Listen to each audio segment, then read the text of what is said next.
Hey Simsbury, I'm Wendy Maxtudis, current First Selectman, and I want to welcome you to After Hours with Wendy and Friends. This show is a long-planned reboot of Office Hours with John Hampton. So in addition to interviews with people of interest, we are hoping to add a personal touch and get out of the studio and onto the streets of Simsbury to talk to some of our neighbors. We have lined up a great interview for tonight's show. Our very own state representative, Melissa Osborne, who serves District 16, which is just Simsbury. Most state reps cover multiple towns or parts thereof, so we have a really unique situation. So, hey Melissa. Hi Wendy. How's it going? Good, thank you for having me here today. Of course, it's a pleasure. I'm gonna ask you a couple questions. Okay. I know you're in the middle of this legislative session. We are indeed. So why don't you give us some intel on how things are playing out? So I'm able to be with you here today because we're in sort of a lull during session right now. What happens at the beginning of any legislative session is that legislators propose ideas they have, they put them into bills, they hope, they beg, and they pray that the chairman of the committee who has authority over that area of the law will raise their bill. Then they have public hearings on them. And at some point in time, and it's sort of a rolling thing, bills get voted out of committee. And we have a little distraction in the background, by the way. But so bills get voted out of committee, and then the committee process is done. And no more bills can be raised in committee. And once bills either come out of committee or die an ignominious death before they get out of committee, then that committee's work is done. Bills then go through a screening process and they go sit on the calendar of either the House or the Senate, depending upon who the legislator is who proposed that bill. And there they take on a life of their own or have another opportunity to die and never make it. So right now, all of my committees are done. And I have a couple of more meetings on each of them to hear bills that get referred into us from other committees. So if there was a bill that had multiple different cognizances, I have a meeting next week on judiciary for bills that touched things that also considered concern judiciary, but that came out of other committees. So that's the process we're in right now. My committees are done and we're just waiting for, the other couple of bills to come along. But certainly by the last week of April, we're going to hit the ground running. It's going to be 3 days of session, and then 4 and 5 and 6 days, and then poof, we're done. So it's a very, very intense period in May, and then the work of the legislature is, in a normal year, done. So let me ask you just a quick question. When people see bills out there that they're not in favor of, like people like me, town managers, public works directors, they do what to record their dislike? This is when it's in the committee? You can do that at any point in the life of a bill. However, ideally, somebody sees a bill that's happening during the committee phase. And if they see that during the committee phase, they have an opportunity to submit testimony.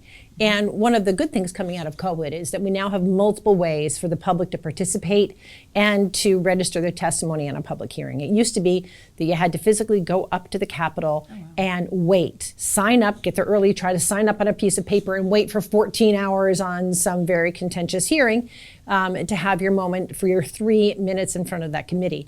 Now, one of the good holdovers from COVID is that you can still follow that process, but you sign up beforehand, you sign up online, and you can do so to testify in person or to testify remotely. So on the day of hearing, there'll be an order of testimony and people can sign up. They can get called by Zoom sitting in their living room, or they can come to the Capitol. And people also who may not have the time or the availability, or if you're camera shy, you can submit written testimony, and that'll be submitted for all the legislators sitting on that committee to read. So I want to say to people watching that that's a really good way to pay attention to the bills that are coming through. If you have something that you don't like or your town doesn't or something, you want to speak up.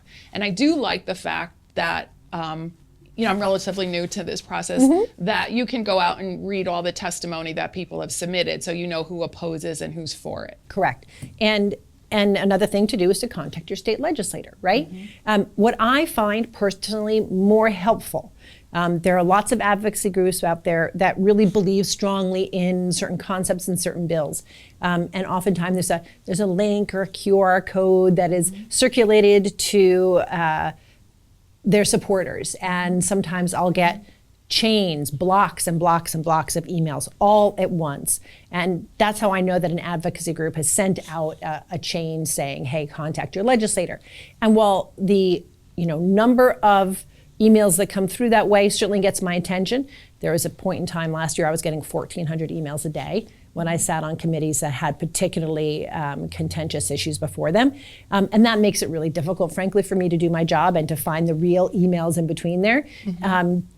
But what's more impactful to me are not the emails that I receive in response to these QR codes or kind of spammy emails, but the constituents who reach out to me just of their own free will, not prompted by something, or if it is prompted, telling me why in their own words. If your advocacy group says, hey, here's a bill that we really think needs to be opposed, it is much more impactful on me personally, and I'm not speaking for every legislator, but folks in Simsbury want to know what impacts me, in my opinion. When I hear from a constituent who says, hey, there's this bill coming up about rodenticide, or a bill coming up about whatever the bill might be, and these are the reasons why I think this bill isn't good, right? Because that's much more meaningful to me than some sort of kind of boilerplate language that was thought up by somebody else. Similar to the stuff that we get when someone puts on Facebook to email your board of selectmen and just send this to them. It's much more meaningful when they come in person or give us a call or come to a hearing. Well, it also educates me more if I know that if a constituent has taken time to read the bill.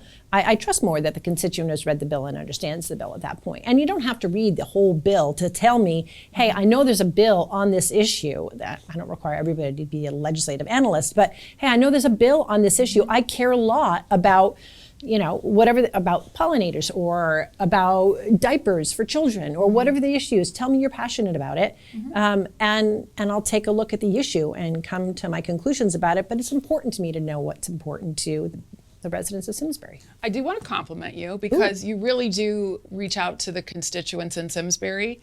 I think you do a really good job. I think everybody knows you.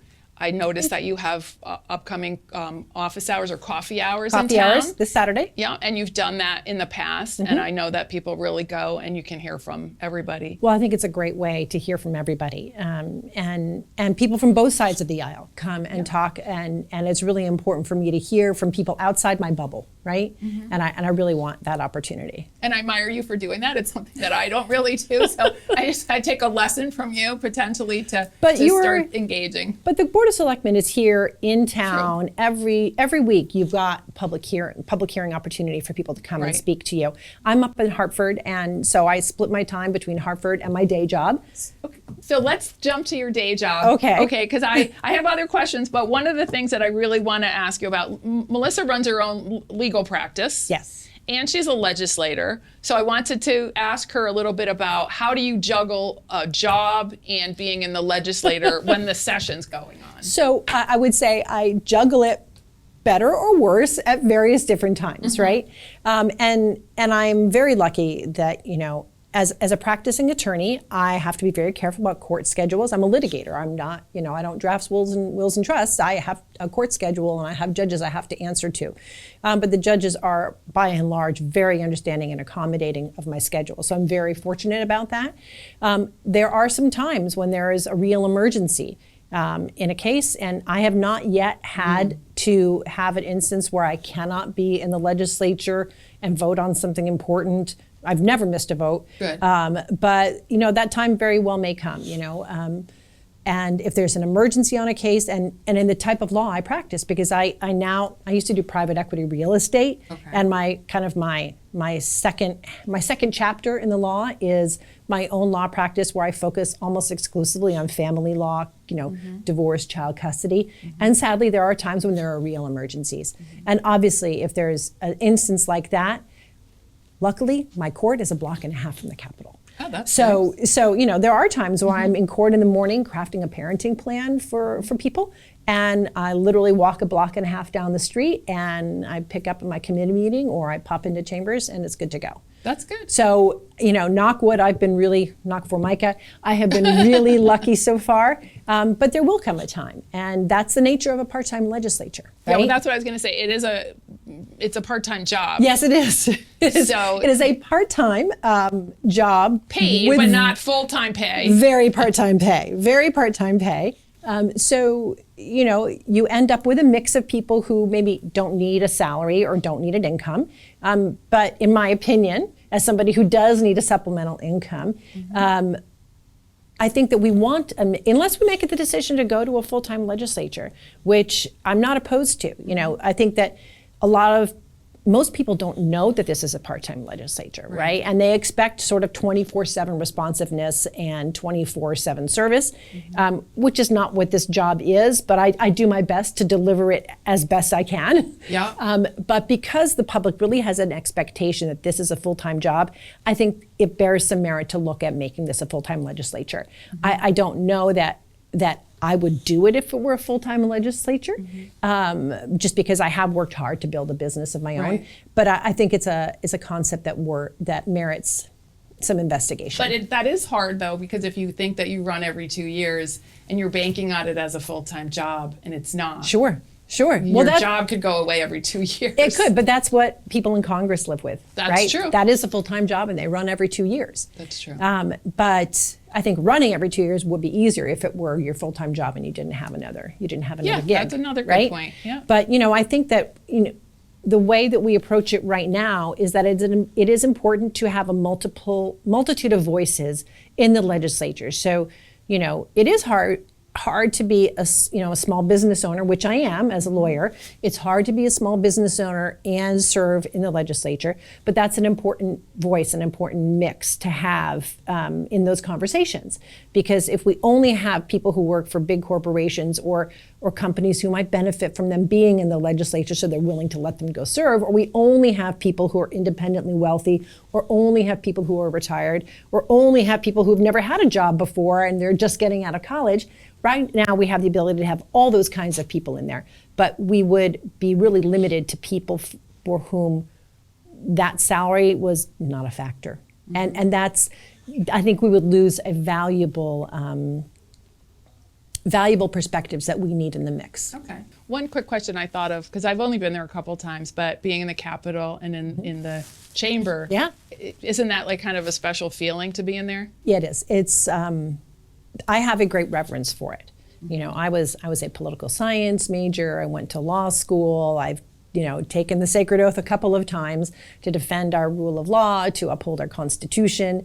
I take that very, very seriously because my entire life has been about interpreting and applying the law, and I have great reverence for that process. So that was another question and you kind of led into that. How did you get started in politics? So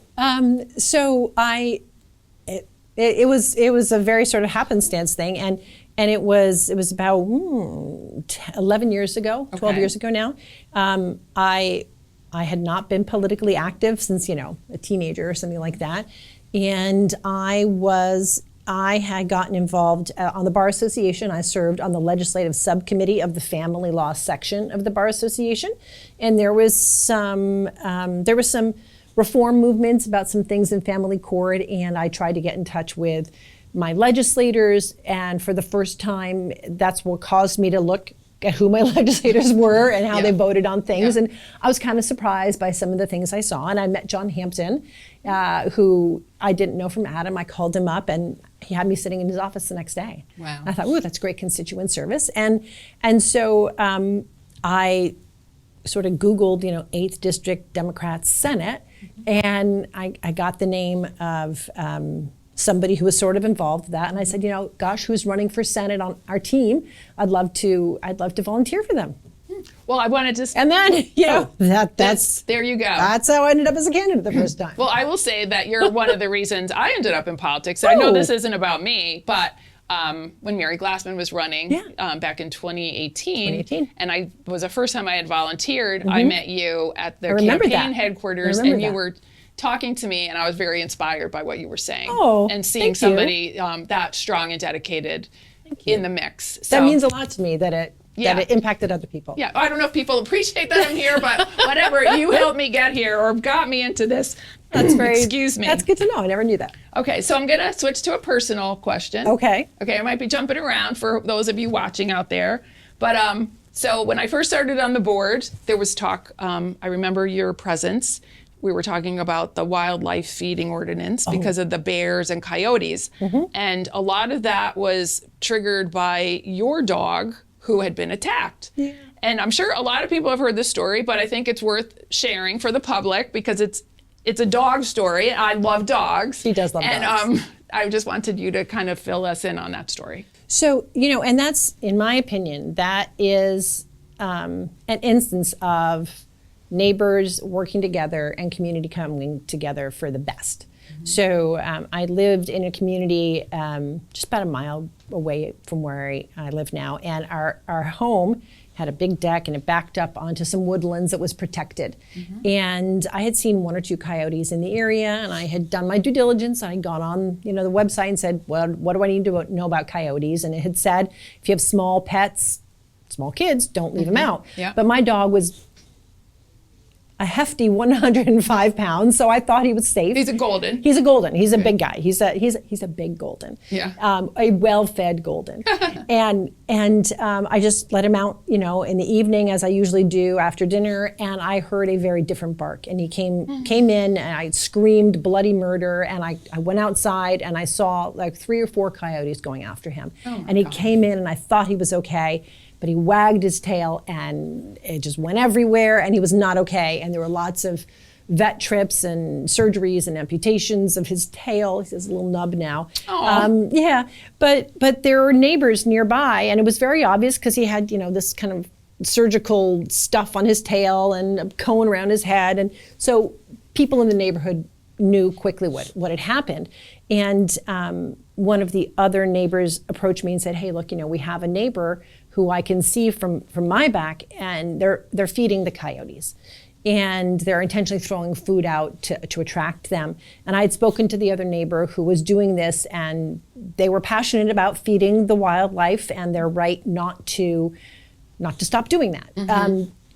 And so another neighbor, and this is what I love about this story. It was me, a Democrat, an unaffiliated, and a Republican. And the 3 of us got together and we went to the Board of Selectmen, and we simply testified at the public hearing, each of us with our little 3 minutes or 5 minutes or whatever it is you guys give. 5. And we told our story, and Mark Rudowitz, our former animal control officer, had spoken and not been able to make progress. And we said, look, we've done some research, and here are the things we think need to happen in our town to address the bear population problem and obviously the coyote population problem, because we had coyotes who were now regularly fed, habituated to humans, not scared of us. And it took a little while. The Board of Selectmen studied the issue, but ultimately we passed an ordinance. Yeah, we did. And I took that ordinance, and it was one of the first pieces of legislation that I introduced at the legislature in my very first term. And we didn't get all of it passed, but we did get intentional feeding banned. And a lot of municipalities have copied what our board did as a result of Boone's tail. Yeah. Correct? His tail, T-A-L-E or T-A-I-L? Oh, tail. Both. I like. Yeah. You could write a little children's book. That's a morbid children's book. It could have a happy ending. It could. I don't know. It could. Yeah, coyotes are scary. They are. I know. They are. I have a puppy at home when she was younger, and she was in our yard and heard them in the distance and just freaked out and ran in the house. Yeah, Like, especially just this time of year, you can hear them at night, and it's not a super safe time of year. So okay, so I'm going to move to other things. I'd like to talk a little bit about, since this is after hours, like what do you do after hours that's relatable to people? What do you do in your free time? So I don't have anything called free time right now. Okay. I do work about 7 days a week right now, and that is so that my clients don't suffer, and so that my legislative work doesn't suffer. But it's a short, finite period of time, right? And this will be about the next, 8 weeks or so stretch where I'm doing that. And then the legislature's over. But I love to hike. That's one of the great reasons to live in Simsbury. We have Talcott Mountain, we have Penwood, we have the West Ledge Trails. I love to hike. And hopefully our East Coast Greenway ends up going from Terrafil up to That will be through wonderful. the woods, and then you got a nice hike That would through be all wonderful. of town. That would be wonderful. I also know that you have a good singing voice. Did you ever sing in a chorus or anything? I did. I was an opera major for my first 2 years of college. Oh my gosh. And so My dad would have loved you. oh, good to know. Good to know. So we have we have one of the oldest, if not the oldest, Gilbert and Sullivan troupes in New England called Simsbury Light Opera Company. Oh, yeah. It's been running continuously in Simsbury for 100-something years, I believe.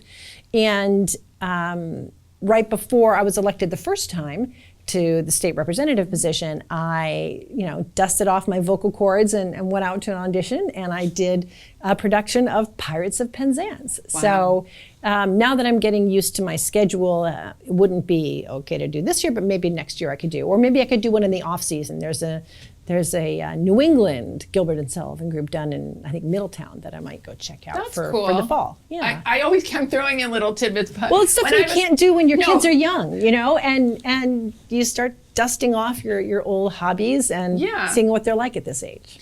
I was going to say that when I was in sixth grade, my only thing in theater was I played Aunt Polly in our sixth grade production of Tom Sawyer. And I had a Ooh. terrible voice, but I think I got it because I was tall enough to seem like an adult. And There you go. Anyway, that's my only acting credit that I know of, other than now doing this. Couple things I also like to touch on. Movie fan? Any favorite movies in the last, memorable movies? So you would be surprised at my movie tastes. I like things that blow up. I like action movies. Okay. It's a complete escape from reality. I'm not into dramas. I like TV shows of vampires, things like that. Okay. Yeah. Did you just ever- fantasy completely removed from real life is how I like my. Okay, I'll make a recommendation. I've made this- Sci-fi. I like sci-fi. Did you ever see Edge of Tomorrow with Emily Blunt and Tom Cruise? Yes. Okay. Yes, 'cause I did. I've told my family about that movie so many times and they won't watch it, but I think Yes. it's a great movie. Yes, I remember and it now. fits all your bubble. It does. It does. Right. Things blow up. Yes. And You're it's right. little sci-fi. Sci-fi. Yeah. Yes. So along that line, do you have any favorite music genre? Are you a rock fan? Are you a country fan? I like a lot of music, but not all music. Oddly enough, I like to sing classical and sing opera. I don't listen to it as often. I like country. I like, I'm a kid of the 80s, so I like James Taylor. I like, things of Jackson that Brown? nature. Jackson Brown. Bonnie Raitt? Bonnie Raitt. Oh, I love Bonnie Raitt. She's coming That's in my- August to a Mohegan Sun, and I'm going. Oh, Just I'll adding tag that. along. Also, I was going to plug Ben Folds is playing with the Hartford Symphony I've this heard. summer. I've heard. I'm excited for that Yeah, at Performing Arts Center. Yeah, so that's amazing. We are very lucky to have that here in town. Yeah, but to have somebody like that caliber come to town, Yeah. it's going to be amazing. Here's a question I have to ask for my deputy first selectman, Steve Antonio. What is your favorite M&M color? I'm probably, there's no purple, is there? So No. probably It's an green. easy Green. question. I don't have a favorite. Okay, I'm green gonna or put you down red? as Green or red? I think we had a lot of greens, but we started asking that when we interview people for boards and commissions now. It's a top Interesting. question. Okay, good to know. And then another thing that I would like to add, I think we're getting close to where we should start wrapping up, but do you have any bucket list items? You ever think about travel. that? Oh, yes, absolutely. I want to travel. Okay. Now that, because I raised 4 kids and I only have one left at home. He's a college student, and I want to travel. He's a UConn student? He is. He goes to UConn Hartford. Good. So he's doing his first 2 years at UConn Hartford, living home, and it's fantastic because he can just go right down the hill to the commuter parking lot, and they get to take the commuter bus for free, so we don't even have to pay for Wow. parking or put miles on his car, and he just takes the bus into school every day, and he's been really diligent, and I'm really proud of him. He's done great, That's and he'll good. go up to Storrs next year, and so Hope he I'm gets about. housing. Oh, he did. He Okay, did. good. I was very aware of that issue, and we were right on it the minute it got released. Okay. So, but I am about to be a complete empty nester. So I'm going to travel. That's fun. Yeah, yeah. Any place that you have on your radar that you'd like to go? Portugal. Oh. I would like to go to Portugal. I would like to go to Egypt, but I'm not Wow. super sure about that. I want to go see, the pyramids, and similarly in Central America, I want to go see Machu Picchu and things like that. That's cool. Those are real bucket list travel items.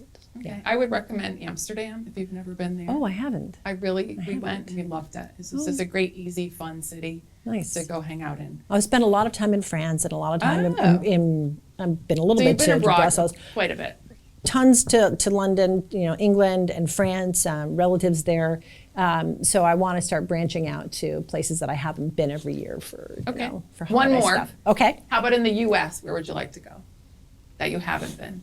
I've been all over the U.S. Everywhere? I've been a lot of places. I've hiked Yellowstone. I've hiked Bryce and Zion in Utah. I lived in Florida for a time. I lived in Utah for a time. Oh, wow. I've been to a lot of places in the U.S. and what I haven't been to is the Pacific Northwest. I think I'd like to see the redwoods. Okay, that would be cool. Yeah, and the Santa Ynez Valley in California is breathtaking. Where is that? So it's sort of like just north of Santa Barbara. Oh. It's really it's not a very populated area, but it's really breathtaking. Okay. Anything I left out that you want to throw out to everybody? No, it's a busy session, Okay. and obviously the most important thing that we're thinking about this year is the budget because, as I said, usually we're done by the first week of June, but this year we are expecting that because of the activity at the federal level, we will be back because the budget we pass is going to be impacted by the federal budget. So we will probably be back in session. We are just anticipating that we're going to need to come back and address some of the emergency funding issues that we are anticipating. Yeah. So it's an unusual year. It's a very unusual year fiscally. Yeah, we're all a little worried about Yeah. what's going to happen. Yes, to I mean our people. there's no way to get around the fact that we are going to be impacted by this, and there's a very serious conversation going on about how are we going to address the fiscal impact that it's definitely going to have on us. Okay. What the solutions are. Okay, so I'm going to look at the camera again and say, I really enjoyed having you here. Melissa Osborne, State Representative, District 16, Simsbury resident, Simsbury advocate, singer, and mother of Boone. So I'd like to shake your hand. Thank you for having me. Thank you so much for being my first guest. Oh, So, my pleasure. Thank okay. you, Madam First Selectman. Thank you. All right.